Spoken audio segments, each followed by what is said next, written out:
Ready when you are. Okay. Just your name and date of birth first, please. 10th of the 8th, 34. And your name, Don? And your name, please? Donald Brown. Okay. How did you feel when the war first broke out? Well, I was 5-year-old, just going to school. A bit scared, I suppose, really, because we not really heard air raid sirens and things like that. We were told, you know, if you hear this, get to an air raid shelter, blah, blah, blah. And it happened as I was going to school. I heard first air raid. I turned around, went home and got in trouble for coming home. My mother said you should have carried on and gone to school.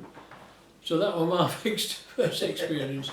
But that were about the scariest thing. When they used to go, you know there was an air raid coming and you didn't know what was going to happen. So that were a bit anxious. Yeah. And so, where were you when the bombs first, because I understand as well the bombs dropped on Sheffield in August 1940, before the two worst nights of the Blitz? Well, I was at home with my parents. They lived on Sycey Avenue in Shire Green. Right, and a time bomb landed outside our house and we all got evacuated. And they sent us to my grandma's, which was at Firth Park, another area of Sheffield. And my dad had just had time to throw some stuff in an old pram, and we all went to stop at my grandma. And when we got to my grandma's, that were in a worse state than what we were. They'd been bombed all their road, all their front window were out. It was Christmas time, all trimmings were on front garden. House across the road, a B2 rocket had gone clean through it, so there was a big hole in the gable end of the house.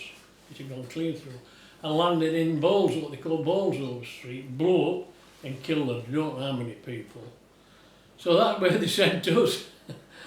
Anyway, meantime, I only stopped there a few days and we got to know that this sailor who was on leave, who was an expert on bomb detonation. Mr. Day, Mrs. Day's son, weren't it? No, not Mr. Day, no. Oh. Quails. Quails, sorry. He detonated it himself, he volunteered to do it.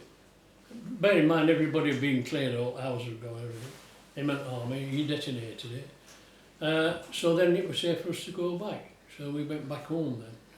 They made a collection for him, didn't Yeah, they? all neighbour had collected. Did they diffuse it rather than detonate? Diffuse it, not Sorry, yeah. detonate I thought that's what you Sorry, meant. diffuse it, I'm saying detonate. Sorry, no, well, You I diffused thought it. you meant that. Oh, that landmine, he detonated that, packed it, had to pack it. Ah, yeah, no, diffused it, sorry. Yeah, just to be rid of And it, by the so way, it's when the- we got evacuated, we went past one of those communal area shelters, and a landmine had landed at the side of it, and they came on a big parachute. Yeah. The parachute had got tangled up on telegraph wires.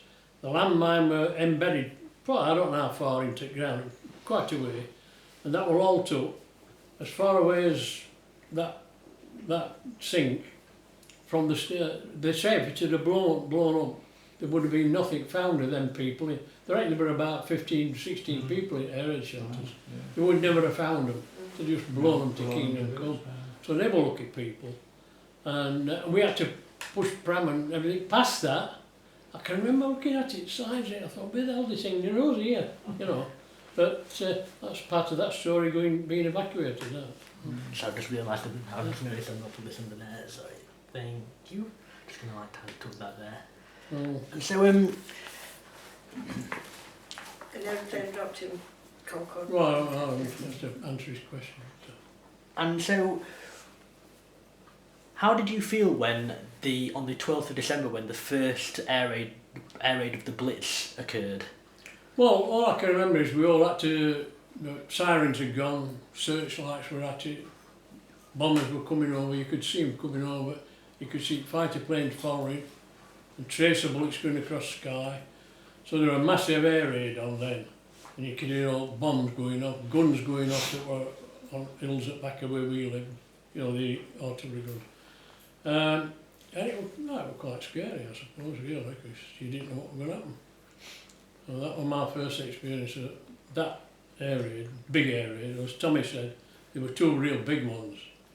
But all we could do then were either get air raid shelter or get under tables. I think we went under the table. Some people used to go in the cellars, didn't they? Ah. We all had cellars, and then next door to us went down its cellar, which I thought looking back after, I thought it was a stupid thing to do. We didn't have cellars. He couldn't be bothered digging a shelter. Well, they weren't lucky that went in cellars, were they, in Marples? No. Well, we Oh, they were still dancing. What happened in the cellars in Marples? It was a big hotel. Oh, they were down. Sorry, Don. Yeah, well, we had a collector used to come to our house because my parents, I came from a big family. My parents used to have things on hire purchase, and this chap used to come and collect every Thursday, I think it was. And he left our house. Just to the right. And he always called, he always told me dad, I said, call me 2 pints, Bill, call me dad, Bill. In Marples, I'll call you, I always call you for a couple of pints, then I carried him because he lived at Millhouses, which is on the side of Sheffield. We never saw him again. So he got killed in that Marples, that shop. He'd gone for his 2 pints on his way home and the poor bloke were in there with it. And they entombed him. Oh, they didn't take They didn't fetch him out, they just entombed him. So they all went down at cellar. And they said building was unsafe, that they just left it. And they left him in. To this day, they're still there. As far as we know. The information about that must be in the museum, I presume. Marples, yeah. But that poor old bloke... That Sheffield shop on Surrey Street might be able to give you information about that, and probably photographs, because it was right on the corner of Fitzallen Square. Right on the corner. Right, nice bloke he was. Real smashing, I can remember him, he's a nice chap. Did you work for Schweitzer's? Yeah. Schweitzer's, yeah, because we used to get That's everything where in we HP from them. Bits and bats of furniture and that. Yeah. So, And do you remember being in the shelters on that first night? yeah. And how was that for you? Well, like Tommy said, when you're that age, you know, I mean, it's difficult to explain that, isn't it? You know, you haven't got the anxiety that my parents have got. I mean, they got the children, we were children. All they were doing, trying to pacify us, make us feel safe, you know, don't worry about it. And in fact, my dad let me get to entrance at Barrett, and he let me watch all searchlights and bombers coming over. And when searchlights caught them, you could see, some there were Spitfires and Hurricanes, you could see them at tracer bullets trying to bring them down. You could hear artillery guns, you could see them bursting. Oh, it's kind of like a big firework display in sky. Because Dad would have been First World War, so... See, my dad, Hadn't because he'd gone through First World War, I think he was a little bit more intelligent, war-wise, as you might say. No, he'd know whether we were in real danger or not. Like, you know, He took you to see all bomb in Sheffield, all bomb destruction, didn't he? Yeah, he did. After that big bombing, he took me to town and got my mother, got him played out at me dad. She said, what on earth are you taking a young lad like that? And my dad says, this will be on his memory for the rest of his life. And it is. And it didn't scare me. We could only get so far on a bus, because then all roads were blocked, going into town. And as you know, Sheffield's built on hills like that. And we went down so far on what they call Rock Street, remember Rock Street? So we had to get off bus there. All them houses had been bombed, gable ends were missing, you could see inside, you could see bedding and beds and all flapping about, and houses half missing, and real mess. And we walked right down into town. I'll never forget it as long as I live, and they were all fire brigade there, it were all on fire.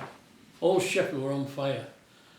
And we only got so far before army and police stopped us from going any further. And I can remember seeing trams on the side, buses on the side, all on fire, and horsepipes from fire brigade. As a young kid, which fascinated me, I know it sounds daft, but when you're that age, so it got punctured. So there were like little fountains coming out all over the place as these firemen were trying to put things out. And I do remember that quite plainly. And buildings on fire and everything. So my dad did the right thing. My mother didn't think it was the right thing, but to me it were, because I can remember that and talk about it. And so when you saw, or what kind of stuff did you do just during the day when all this had happened? Well, no, nothing really. It's what kids do. get on the street and play. If there were no air raids going off, it was almost like normal, you know. That's Tell all me you about do. the water things that used there. The The water things at top of Sarsa, you know. Oh, they were static water tanks. Static water Yeah, tanks. for 5 years to get water if houses were on fire. They were all over the place, different places. That was for, obviously, if there were an air raid near you and houses were on fire, they could throw their hoses in there and get water from out. So that's another thing they were all over the place. Then you saw them in land in Concord Park. Oh yeah, we're playing with my pal on the road. That's another thing. And we could hear this plane. As lads, you know, we could hear, you know, sounds on the hood at it, Tom. We could, all planes made different noises. Oh, that's a Mosquito, that's a Spitfire, that's an Hurricane. We got that good at them, you know, that's a Lancaster going over. All made doodlebugs. We knew them, they made a noise, and if it stopped, boy, you could, that was it coming down, blowing up. So, whenever you could hear it, you were safe. Rockets, obviously, they went too fast, you didn't front of them. For a doodlebug, you could. So, yeah, and this particular day we were playing, and this plane was really low. And we could tell there was something wrong with it, even to us at that age, because it didn't sound like it should do. Engine were making funny noises. Fluttering, muttering. And it was going to, obviously, he were aiming for Park. Well, Park was just at the end of where we lived. Mm. I mean, as kids, we could run there in 5 The minutes. Shire Lane, yeah. Yeah, be there in 5 minutes. And I can remember me and Tommy Murphy, well, I can't remember me, Tommy said, it looks like he's aiming for Park. So, we've gone, up road, running, and then we had an enormous bang, and by the time it's it, barrage balloon site that were there, as it's coming down, so I could try and land it. Unfortunately, it was really sad, really, think about it, because if it could have got down, all kids were running out of the way. My elder sisters, they were playing tennis, not on a tennis court, yeah. They all ran because they could see it coming over. So obviously we were going to try and crash land it. But his plane hit wire and spun it round and into the ground. It's on fire and we didn't realise it. There were hundreds of kids there, they all got there looking at it. We just watched them burn to death, crew, because we didn't know. And there were ammunition going off. I mean, it's lucky we didn't, anybody didn't get killed. And we were there before fire brigade got there, before police got there, before soldiers got there. Because once they got there, it's starting to blow up. They made a shift. But I did then after. Next day we were there, next day picking shrapnel up and playing. But yeah, unfortunately, that's a sad thing. When you're a kid, you don't take it like a grown-up. We didn't realise there were all these blokes in plane, all dying, being burnt. I think they're about... Same thing happened at Encliffe Park, didn't it? That was illegal. Yeah. Yeah, so... Americans then, weren't yeah, they? Americans, What, American Canadian or To whatever? about our Mary. Yeah, well, my grandma, where we were evacuated to, and I don't tell you that window were all smashed. During war, they entertained at weekend, they asked for volunteers all over Sheffield and different parts of the country to have these chaps, as many as they could accommodate, for a weekend to give them a break because they were constantly going to Germany and bombing in these flying fortresses, you know. And they did it, and they came on a regular basis at weekend. Really nice blokes. My cousin, she actually got engaged to one of them, one of these American soldiers. She fell in love with him. And unfortunately, bad news came. She used to sing in a band out the road, which I used to go with her. I used to, well, I was a young kid, she used to take me. And she used to get up and sing. And all American songs would be dancing and things like that. Some Americans came in, they knew she was engaged, they went to her and I saw her collapse on the floor. And what they did, they told her that all plane had took off, fully loaded, to go and bomb Germany, probably Dresden or something like that, fully loaded, and they reckoned it was thick fog, real thick fog, and some mistake on takeoffs, and 2 planes met, and they went, it blew up and blew everybody. They never found them. Crew, nobody, just blew, fully loaded, totally fully loaded. And they all went, unfortunately. But the next crew that came, because they carried on doing it, which were a bit after that, they all bought me a bike. My birthday, I think I'd be perhaps, what, 11-year-old, something like that. I'd be then. I don't know. I started to put a date on Yeah. it. Or 10-year-old, something like that. They bought me a bike for my birthday, which in them days, we like to get something like that. We're a big family, but unbelievable. But the old club too and bought me this bike. So I remember that very, very well. That was the second crew that came. And they were all crews of flying fortresses. And I never knew where they came from. I never thought Tascar Mary, where they were stationed. They're obviously in Lincolnshire, that's obvious that. But the questions you didn't think about when you're that age. No. And our Daff at Bromley used to, She used to they were Americans. no, they were English. But they English yeah, Air Force chaps. Mhm. My sister lived in country, yeah. So, well, And so, on returning to the Sheffield Blitz the second night, what do you remember of the siren sounding to being in the shelter until the all clear?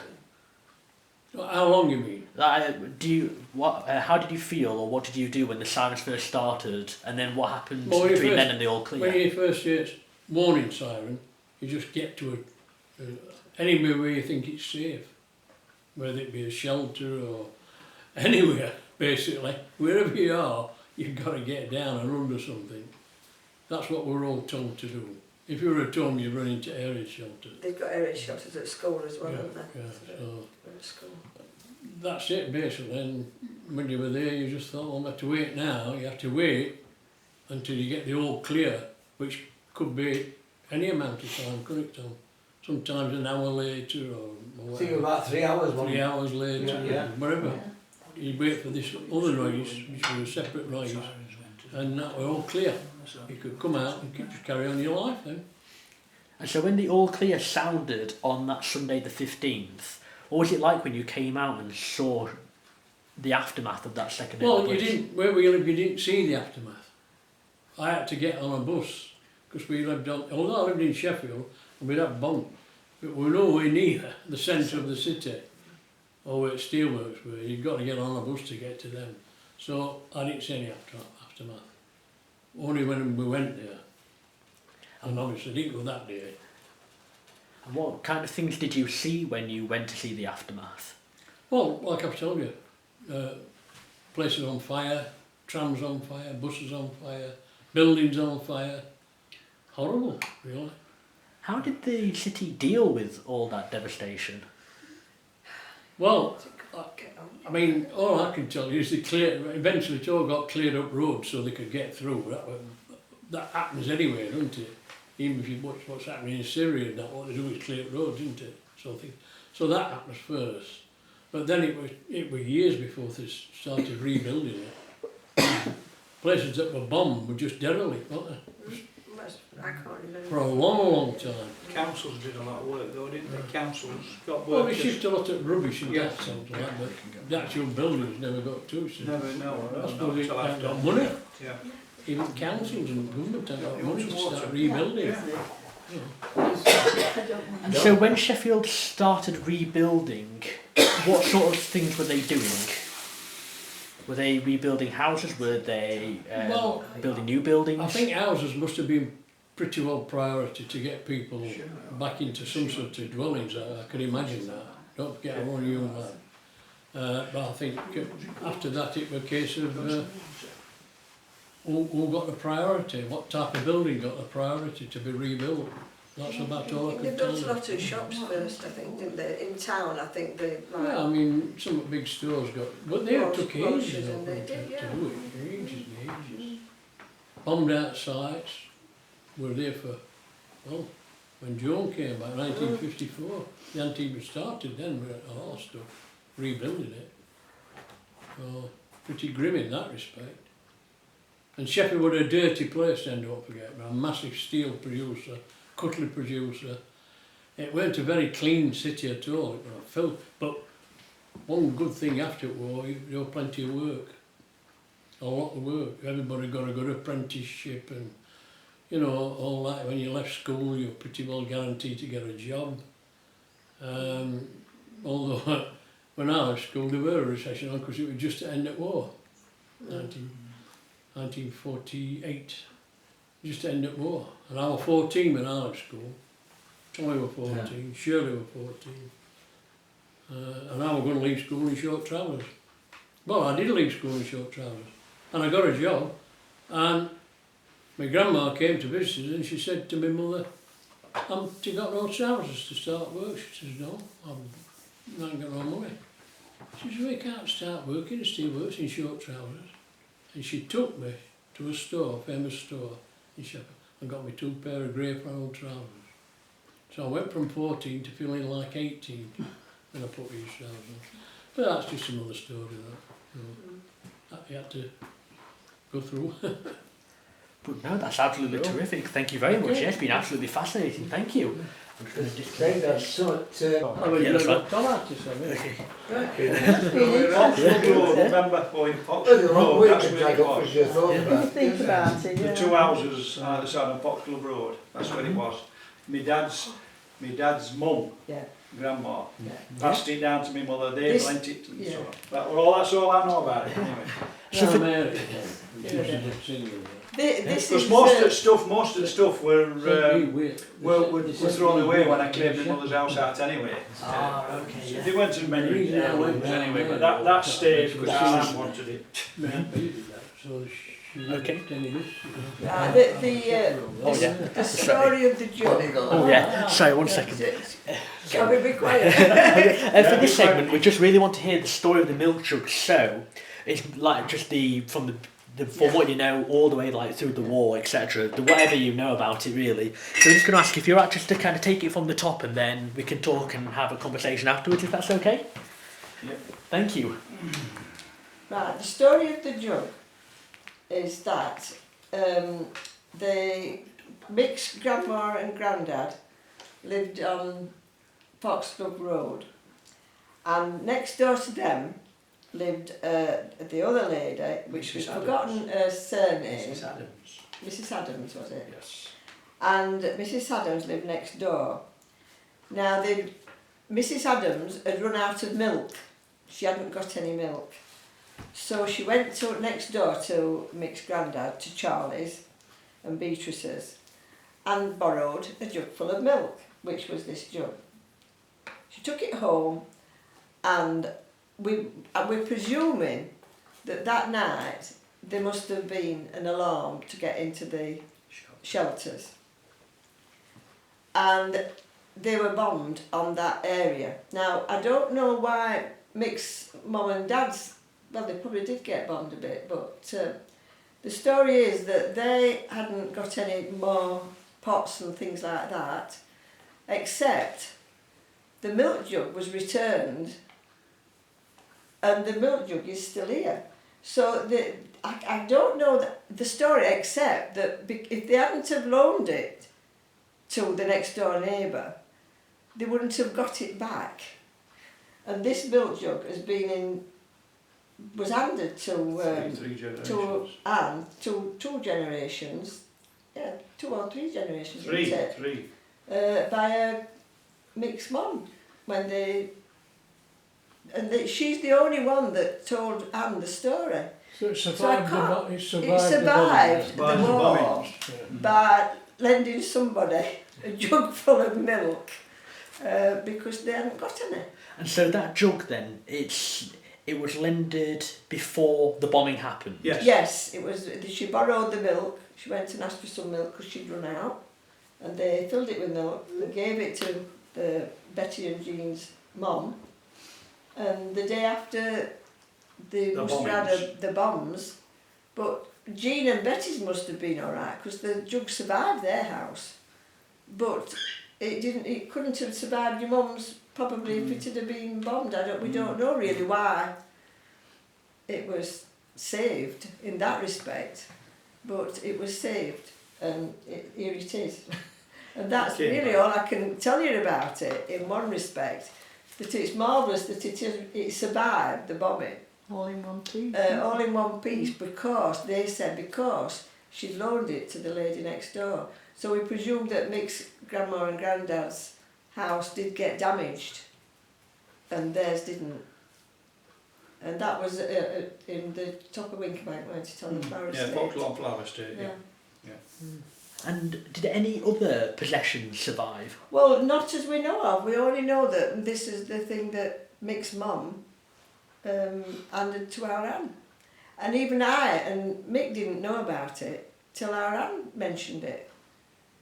Because he says, I don't know about a jug, and this is it. And it's not marked, it couldn't have been anything that was, you know, it's a lovely little jug. It's a lovely little jug. So it's got to be at least... My mother used to have a great big She had a cabinet with all sorts pots of posh cups and saucers and trinkets and everything, all that sort of thing, as many people did, you know.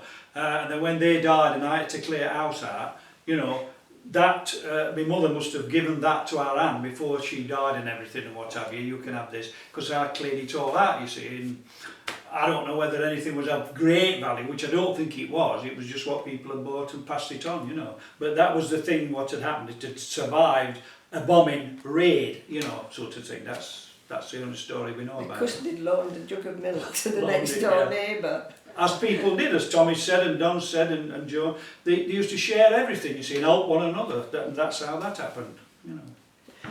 So that's it. And so you said you were born, what was your date of birth again, sorry, Pauline? 21st of the 8th, 39. She's only a spring chicken. And so do you remember any of the bombing that occurred in Sheffield? I can only remember little skippets of things, because of course I was in hospital with diphtheria for one, and then I came home, and at that age I can't really remember. I can remember going to school the first time, and it was after the war had finished, because I was 5 then, and I can remember the air raid shelters being in Beck Road School, and them coming and passing chocolate round that they'd taken out of the air raid shelters. Because I presume that in the air raid shelter they must have had a stack of chocolate or something to feed the kids if it had to go in. And I can remember them sharing it, and me going home to my mum and saying, I've got a bar of chocolate, because with on coupons you didn't get that very much. And if you wanted to have sweets and you'd got no coupons, you went to the chemist and you bought cinnamon sticks and licorice sticks, and you got Quaker oats and some bitter sugar, and you dipped them in and ate them. And cinnamon sticks were horrible, and the licorice sticks was the really hard black licorice, and that's what you had for sweets if you hadn't got any coupons left. So you didn't really have anything. And then when anything came into the fruit shops, like a banana or oranges, it was like Bush Telegraph. Everybody, all of a sudden, people were saying, they've got bananas at fruit shop, or they've got oranges at fruit shop, and you went and there were a queue. We started eating skin. Yeah, we didn't know what they were, you know, so as soon as they came in, it was like Bush Telegraph. Everybody went, and there'd be queuing for them, and I don't know how much they paid for them, I wouldn't know about that. But that was it. And like at Christmas, in your Christmas sack, with your pillowcase we used to do, didn't we, Don? Yeah. You didn't get very much, but there was always nuts, an orange, a silver coin or a penny that had been cleaned up to make it look new. And the smell, you can smell now. If you smell an orange, you can think, oh, that's Christmas, you know, it reckoned at Christmas. And the works, where my dad worked and probably where Tommy and them, they always had parties for the children. And I can remember always going to Tinsley, to Darwin's, where my dad used to work, and coming home with an orange and things like that, because they used to give you a party, and you came home with an orange or an apple or something like that, because you weren't used to them. You didn't have things like that.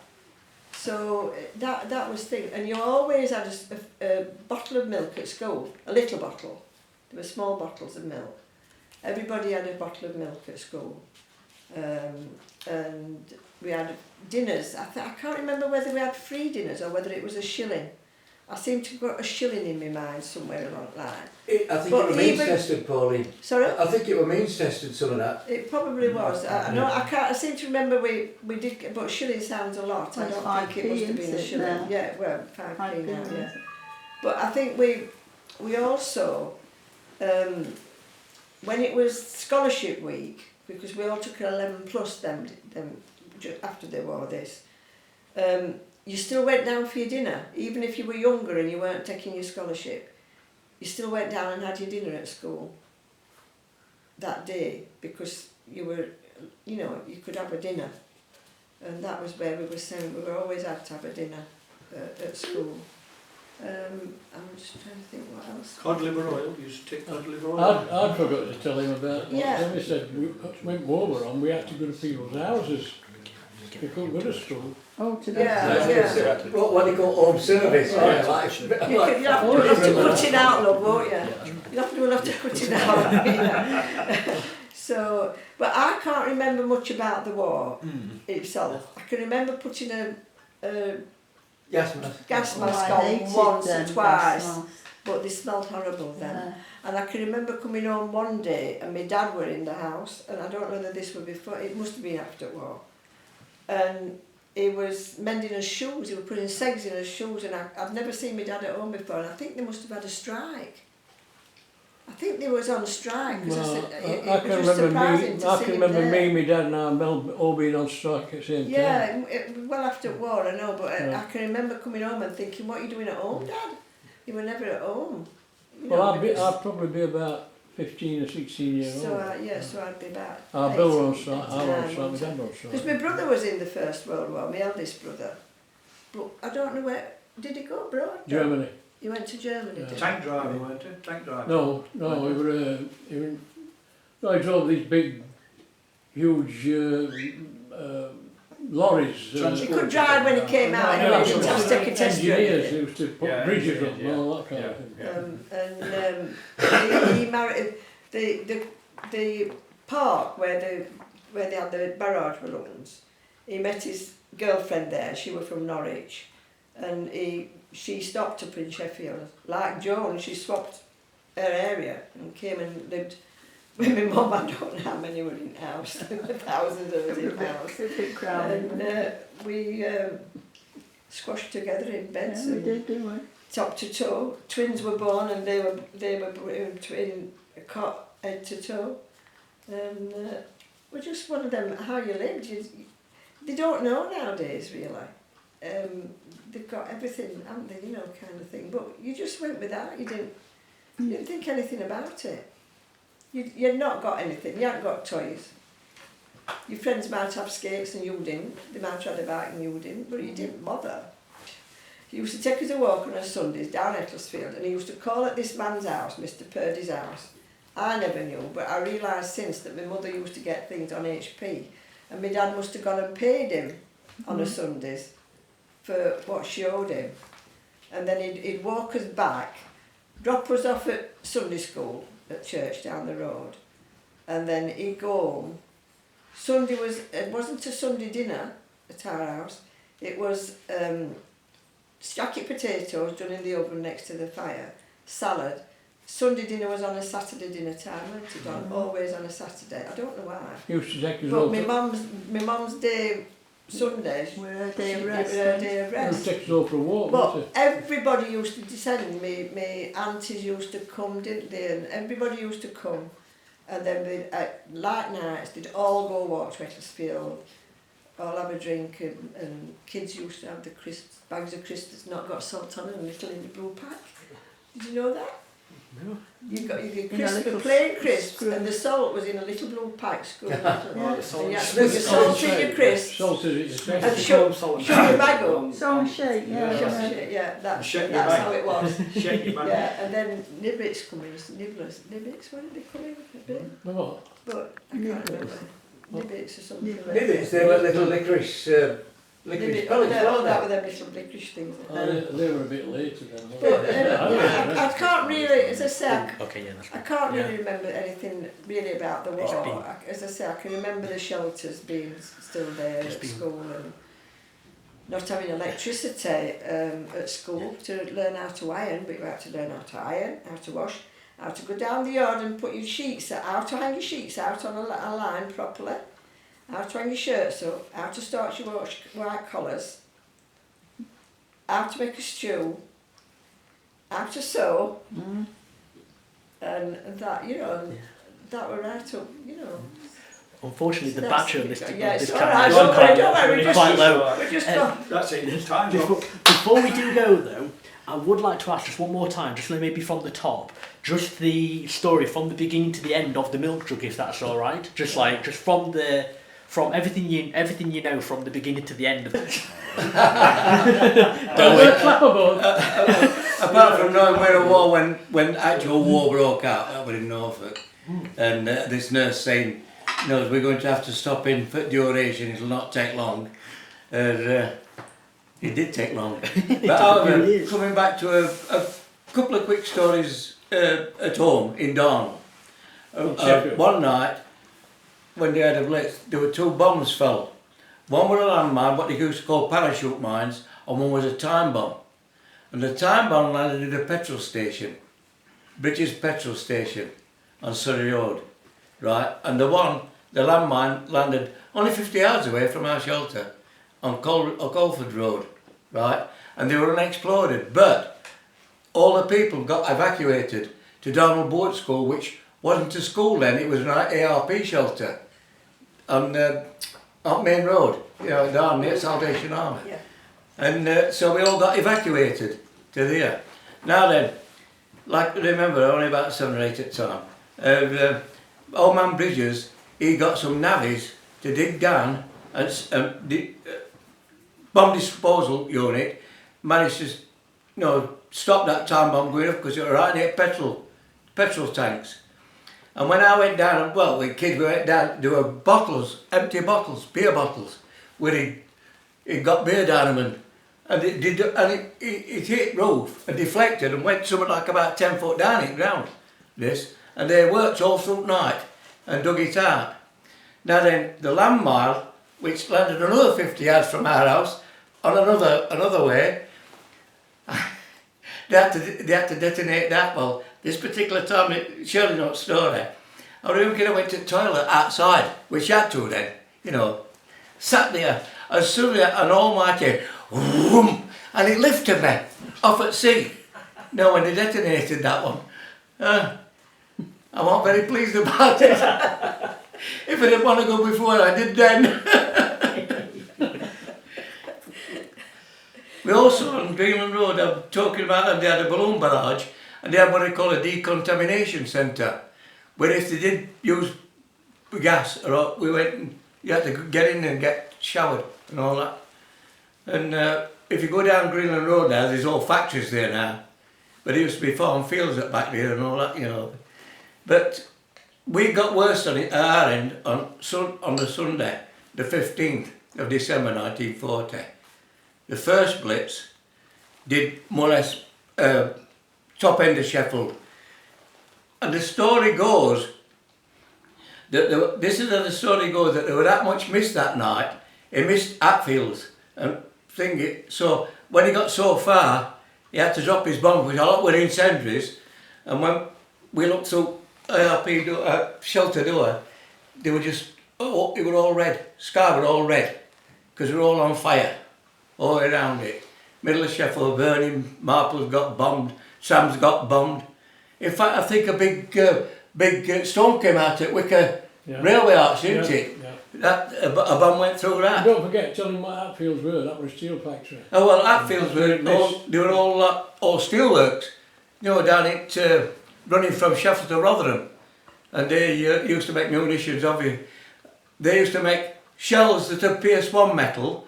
Then they'd make a metal that shell won't pierce. So they were improving all the time. So it was after that. But the second time, that was on a Thursday, the second time, on Sunday, he got a few direct hits on some steelworks, you know, that were producing at the time.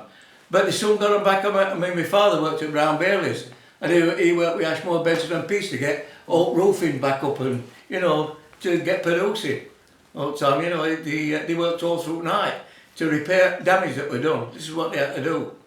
And also my father, and probably his dad and all, they used to go to work at day or afternoon or whatever they were, and they had to do a fire watching shift for all businesses, in Sheffield.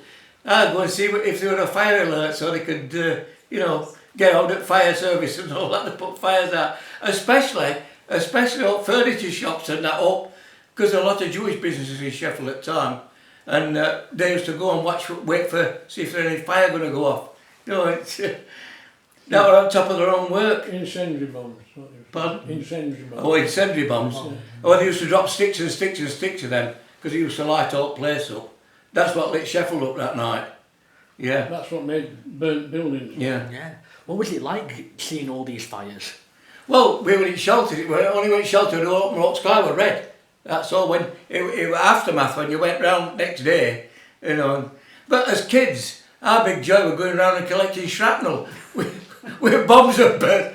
But like I said, first Blitz were more or less Sheffield End. The second Blitz on Sunday, on 15th, that's when it started coming down. I think it was a clearer night so they could target, you know, factories and that easier then. Yeah. So, but like I say, I don't know how Don felt. I felt more annoyed than I was. I wasn't frightened. I just thought, I'd be frightened now, in the same position. But then, it was like a big adventure type of thing. You didn't really comprehend, you know, what was happening. And things were on ration, of course. That were a bind, because we went hungry. They were always hungry. And well, they kept rationing on for quite a while after the war. You know, that one Atlee's big mistakes. But well, that's why we had to endure it, but we come through it. You know. With a bed hungry.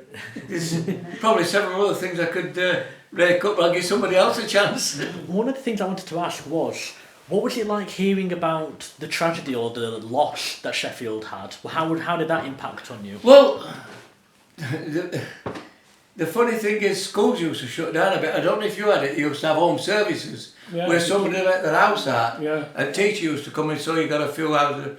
But during Blitz, one of them houses we went to, it got bombed, and some of the schoolmates got killed.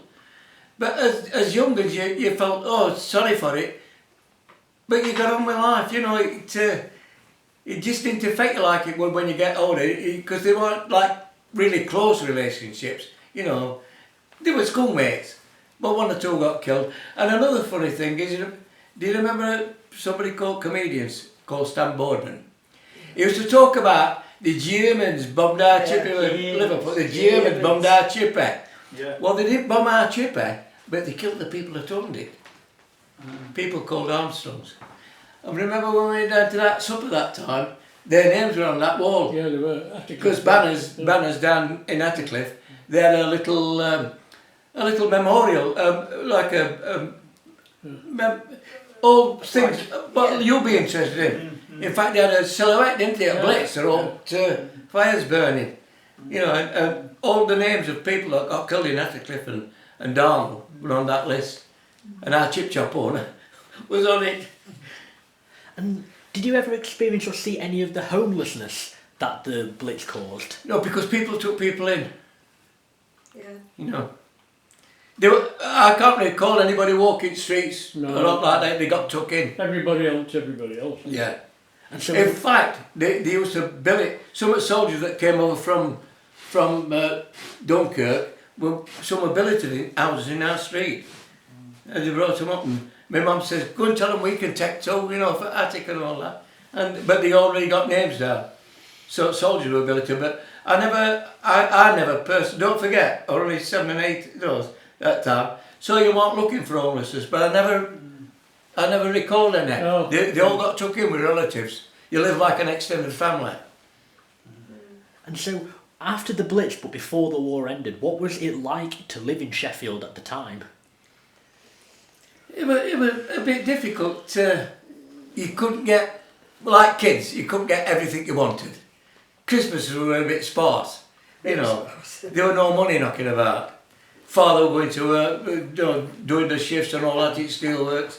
So as a kid growing up, all you wanted were something in your belly and somewhere to go out and play. That's all. Yeah. You didn't. It's only after when you think about it that you realise what you went through, without realising it at the time. It was just an annoyance. That's when they used to start with allotments, isn't it, and gardens. You used to what? When we digging with gardens, when they used to grow their own vegetables. Oh yeah. Well, we had a long garden, and I've often told them the only way we had a chicken at Christmas was sent up from Norfolk. I can tell you about the relatives there. But my dad decided to take his own. Well, you know that place in what I was telling you, livestock market, Bragg Market. Yeah. They used to sell chickens there, and my dad bred his own from them. And what we had to do when they got to fowls to laying, we had to get meal. We had to give up his egg ration. But we were better off because we got more eggs from fowls than what we could have ration. But we had to give us egg ration up to get the meal to feed the fowls. Right, carry on. More questions? A few more, if that's okay. So, tell me, I know you've already told me this story off the record, but how did you feel when the news of the war broke out? Oh, everybody was elated. Right. I can go on from there, yeah. Yeah, we were all, everybody was jumping for joy and that. But funnily enough... When war broke out? Eh? When war broke out? No, you meant when it finished, didn't you? When war broke out, when war started, sorry. Oh, when war started, like I said, that big sister came in our ward and says, Britain's declared war on Germany. We'll have to stop here till it's over. And we just went, well, at that age you didn't comprehend what was actually happening. It's only things after when you heard about Neville Chamberlain with peace in our time business. You recollect them things, but it didn't get hold of you emotionally. As a young age, grown-ups were more fearful, Did you get that sense of fear when you were at home from your family? Well, yeah, because they were also on edge waiting for because they used to have alarms, didn't they? A yellow, a purple, and a red alarm, and that meant bombers were coming over and all that. Sirens. And so Sirens, for right. me, here again, but for my mother and father and all that, it would get up to that shelter quick and get in and, I had a little bunk bed in my side. I don't know what to do, we're going to sleep. That's all I can remember about it, really. My grandmother, funnily enough, she was deaf. You had to talk right into her ear. But when they come down, she could hear them. That pierced it and boom! She said, "Oh, that's our house gone. That's our house gone." She always feared the house had been blown up when we went out, but all we got were windows blown out. Bombed. Yeah. Which street was it you lived on, sorry? Pardon? Which street was it you lived on, sorry? Which street? Which street? Industry Road. Down. But it was Colford Road where the landmine landed, and it was Surrey Road petrol station where the time bomb landed. And we escaped both. What was it like when you heard a bomb drop? Loud. Scary. But all you could wish for was to go away. At times, grown-ups were more scared than what kids were. I think, I wish they'd go. When they could go, because it was about 3 hours one session, if I remember right. Okay. Because one started at 7 o'clock, earlier one, I think one was about 11 o'clock, wasn't it? Well, 1 o'clock in the morning. Yeah. And so when you were out and about in Sheffield, what was it like to see if you did see any destruction, the devastation, what was it like to see that? We were more afterwards. Wow, look at that type of thing. Yeah. I can't explain emotions that they went, what you did, you felt lucky, you want it. You felt, you felt, looking back now, you feel a sense of relief that it wasn't you that got it, Did you ever think that they would come back and bomb again? Well, they did. Well, the two main blitzes, like I said, that were on 12th and 15th of December 1940. That were on a Thursday and a Sunday. But every time a siren went, you thought they were going to come and bomb. But like I said, there were yellow alerts. They used to sirens, that purple, some were coming over, and that red alert were... There were two different sounds. You are. With sirens. One were for get out of the way, get down here. And all clear. And then there were an all clear went. Yeah. So there were two different sounds. And as kids you got to know what that And you just felt really well, I can get one back was to bed starting now. the bombing thing, one were finishing. Or an air raid as they call it. Yeah, it's... yeah, I lost one or two schoolmates for it, but like I say, you just carried on. You got work to do. You know, you got things to do. You couldn't... obviously, I mean, we loved lost an auntie or an uncle or something like that, but the parents grieve more for that. As a kid, it just don't get to you. Don't register. See, we're at wrong age to answer them questions properly. Any experiences? Yeah. Great to No, hear. it It's like, wasn't an experience. You just, We were kids. Yeah. we thought it was an annoying big adventure at the time, you know. If we know then what we know now, we'd have been more scared. I'll tell you. To be our parents that were scared. Because, I mean, they've got a family, young family. Yeah, exactly. Yeah. And so when you were going up to, can you describe the process of you hearing the alarm and to going to the shelter for us, please? Kind of what? Describe like the events that unfolded when the alarm sounded and going into the shelter. If I was bang asleep, my dad and my mother used to shout, "Get up, sirens going." We a lot had what they call siren suits then. You'd call them onesies now. Yeah, they do. Yeah, yeah, Yeah? That's what they were. yeah. And you know, and put hood up and just grab, you know, I might grab a toy gun, it was a toy, you know, to take with me. I didn't want to lose that. But my grandmother had a box with insurance policies in and some money, and that, we always used to go to the shelter. So we went in, and she looked, I tell you, she was deaf, but she had them bombs when they were whistling, didn't half scream. Oh, And where was the nearest air raid shelter to where you lived? we had a long garden. Back garden. Yeah, we had a long garden and you dug her so deep and it was set into that. And my dad actually made a little well so that it catch water, and eventually we got stoves in, didn't we? So it could keep warm. little Barbecue.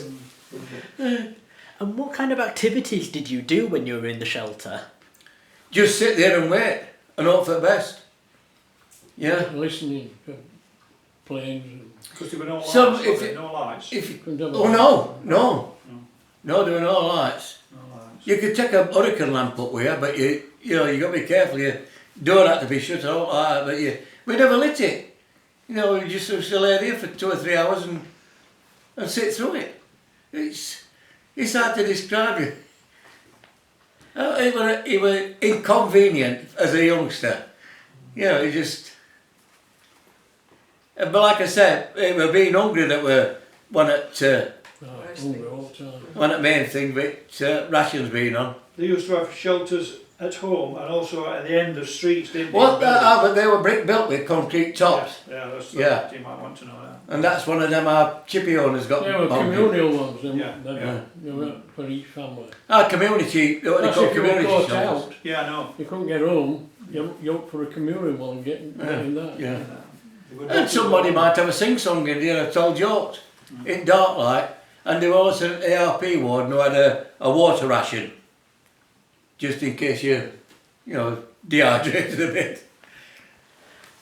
And what was it like seeing Sheffield so destroyed after the war? How long did Sheffield take to recover, really? Heck of a- Steadily, but a lot of places took years, didn't it, really? Well, in after? 1954 it was Yeah. still, there was Yeah. still Well, you quite a bit of... I got demobbed in 54, you came home with me, and it was Yeah. still pretty bad then. Yeah. When I was working, they built Orient Road. Oh, that And was that long- were- that were a long long way. Oh, that were well after Yeah, war. but Well, that were only well, when they were starting to really get going again. Yeah, I think that was to Oh, stop bit congestion before with. Congestion, Yeah. yeah. No, There used to be a policeman in Oh, Middle yeah, Road, but remember? trams used to run it. That tram used to run through Bit there, before that. but there were that many crowds on a Saturday, he had to stand there and stop traffic. Yeah. I'll ask about the artefact later on. Well, Yeah. But families used to have to work on the building of the Sheffield itself, weren't they? You Oh, know, they helped the out. men, if they hadn't got work, or they put If they hadn't got out, work, they they- went and dug the roads, cleared the rubbish away, you know, and things like that. They were asked to do that as part of their work for Yeah. rebuilding. But such as Don's father and my father, what they call essential war workers, they were at steelworks now into Meadows. So, but only other duty they had, but fire watching at night. Yeah. Yeah. In fact, I want to do it now actually. So these, have you got the identity card? I'll try that again. Identity cards on you, sorry. Yeah. Yeah. Yeah. You had to have to carry them with you everywhere, didn't you, Tommy? Yeah. Yeah. That's Shirley's. So if you just, Yeah. thank you. Oh, that's Shirley's, yep, and then that is Thomas, yep. I was wondering, is it possible you could just kind of describe why you'd have them and what you'd use them for, if that's all right? Police Then again, you're asking a question, I can't even remember being asked to call for one, but if you went anyway, it were like Germans, you've seen films, have you got your papers? Well, that was the type of thing. It could be challenged anyway you went. Didn't we use them if we went to the doctors as well? Didn't the doctor? No, I can can't remember remember. taking one to doctors now. No. Oh, but you had to carry them all the time. Yeah, I mean, you did have to have them on you, but... In fact, that was, I mean, it looked scuffy now, but it was in a wallet for a bit like. But you had to carry them to school. And gas masks, you had to carry them in a little case. Well, they came in a cardboard case then but then the fashion experts got on, and they were all fancy cases then for your gas mask, you know. But kids, they were like a Mickey Mouse. Yeah. The babies. Yeah. Well, I were only a baby and they put me one in Like a big one. case, really, Yeah, wasn't well, it? Yeah. like an incubator, wasn't it, in effect? Yeah, All Yeah. I can remember, it just smelt yeah, it smelled Rubber. rubber on you, right? rubber on you. On your face, yeah. And then, blooming, all that plasticky glass or whatever plastic You you wanted, mixed up. it used to stay up. You couldn't see through You had to it. keep going, you know why with your And finger. all gas would go in if you were getting gas with it. What was the barrage balloons for then when they had them in the park? To Flying catch planes. aircraft. The planes came down low, to bomb low, they did cable. Yeah. And bring us up, we saw one come down. Yeah. I don't know whether you wanted that. Oh yeah, I was going to say, Yeah, I bet Donald, you Donald. Someone else to talk about. yeah, I was going to say, that's been absolutely terrific. Do you prefer Thomas or Tom, sorry? Tom. Tom, that's been absolutely terrific, Tom. Thank you very much, yeah. I think down. Well, I'll tell you, I lived in the country. I lived in a little village in called Hillsden that were in Buckinghamshire. So we didn't get bombed in the country. And my dad was in the Home Guard, and he used to go out most nights, you know. And he came back one night and we heard somebody blowing a whistle. So he went outside and he could hear it were down the fields, because we lived right out in the country. And it were a plane that had crashed. And he could hear this whistle, and he thought to himself, well, I don't know whether that's a German, whether it's English or what. But when he did eventually got down to and got the bloke out of the plane, he were a Canadian bloke. So we brought him back to our house and got him back to his unit or wherever it were, you know. So as I say, I can't remember a right lot about the war. We didn't get bombed. All I could hear the planes going over, you know. How did you feel when the planes went over? I was only 4. So really, it was just planes going over. And there used to be all silver paper coming down, I can remember that. Yeah, that was to That was something to do with scanners and that, wasn't it? To- Scanning, yeah, well, radar it's something to do with Radar radar, I things, think, right, to yeah. mark radar. But we used to go in fields and collect all these, because we thought this was lovely silver paper, you know, that we used to find. And they used to drop literature to try and frighten Propaganda. propaganda. Oh, propaganda, yeah, we used to see that. From you know. Germany. What kind of propaganda would that have? What would it have said on it? No, I couldn't read what I I thought. can't say I can remember that. Have you ever heard of William Joyce? The name rings a bell. He's called Lord Haw Oh. Oh, And- I think I've heard of it. Well, he used to come on the wireless at night and say how the German forces were advancing and killed so many and put Trying so many scare. scare tactics. And William Joyce, he was an Irishman actually, but he went over to the German side, which a lot of Irish did. They didn't like us at all. especially Sinn Féin mob and all that. But after the war, he got executed simply because he got a British passport. If he hadn't had a British passport, he'd have been put in prison for a long time. But he got a British passport, therefore he was classed as a traitor. Well, I was eldest of 7 children, so you can imagine what rationing were like for us. We never got much to eat. You know. What kind of food did you have access to?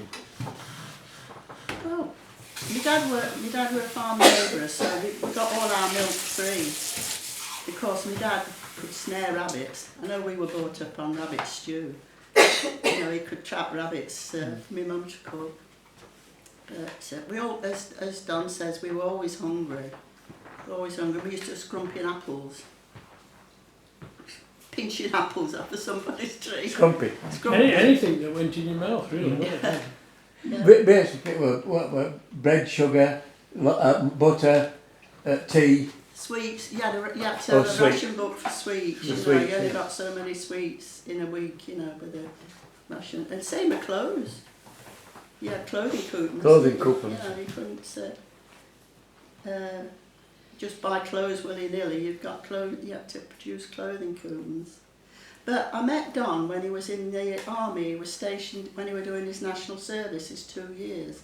So that's how I came up to Sheffield. When he got demobbed, came up to Sheffield with Don, and I lived with his mum and dad and Pauline.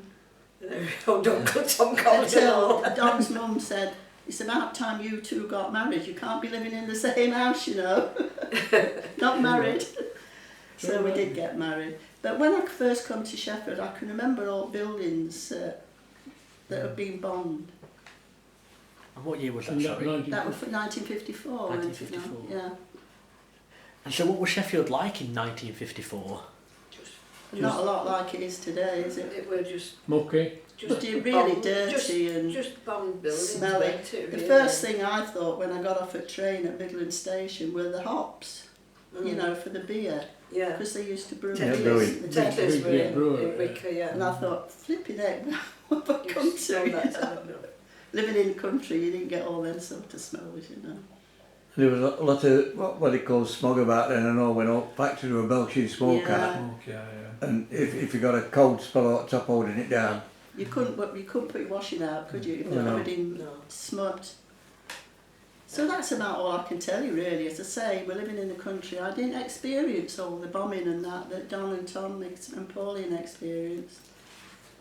But how did you feel when the war was over? When the war was declared over? Well, Ecstatic. I don't I'm really, going to tip to it. you didn't really think anything, did Before you? they get me I think we were too young, actually. I think our parents, because they had street parties after, you know, Oh, they were all that. to all tables in the streets, Streets, weren't there? yeah. There were We had parties street and parties, everybody yeah. found food from somewhere, didn't they? Mm. Yeah. Street parties, These yeah. street parties. But, And don't forget, have you ever heard of Black Market?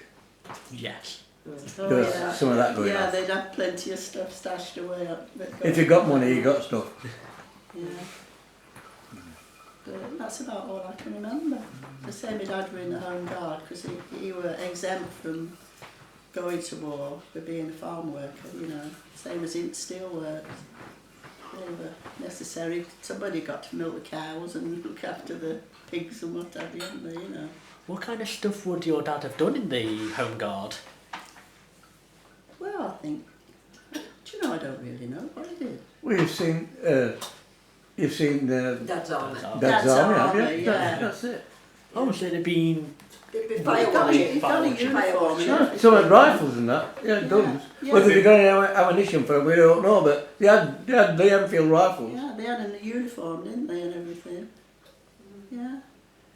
But that's the only incident I can remember is the plane crashing in the fields below us, you know, and my dad going and rescuing his pilot. Do you remember ever talking or interacting with the pilot? I can remember him being there, but as I say, I weren't very old, you know. And I don't think when you're at that age, you don't take a lot of No, notice. I can so I'm remember saying you this didn't stranger- comprehend really what was happening. There's a stranger in the house, and I knew my dad had rescued him, you know, and he used to often talk about it, like. Because he said he were really scared when he could hear this whistle blowing, and he thought to himself, no, I don't know whether it's a German with a gun or what it is. Like a Mrs. Miller with a good ending. Yeah, but he were lucky that, but I can remember that it was a Canadian. But what happened after, I don't know. Did you ever get any experiences from other people differently because your father didn't serve? No. No, I think majority of men that lived in these little villages were farm labourers, so a lot of them wouldn't. But I know my uncle, Uncle Birdie, as they call him, he was in the Navy. That was his nickname, and I never found out what his real name was. He was a petty officer in the Navy, but he was, you know, the one-man submarines that used to go into the shipyards, where boats are docked, ships are docked.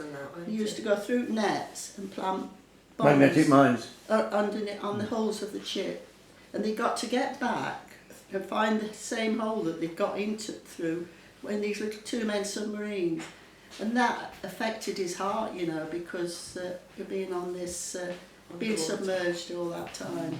But I would tell him about Uncle Birdie. Oh, yeah. War hero. He was a war hero, weren't he?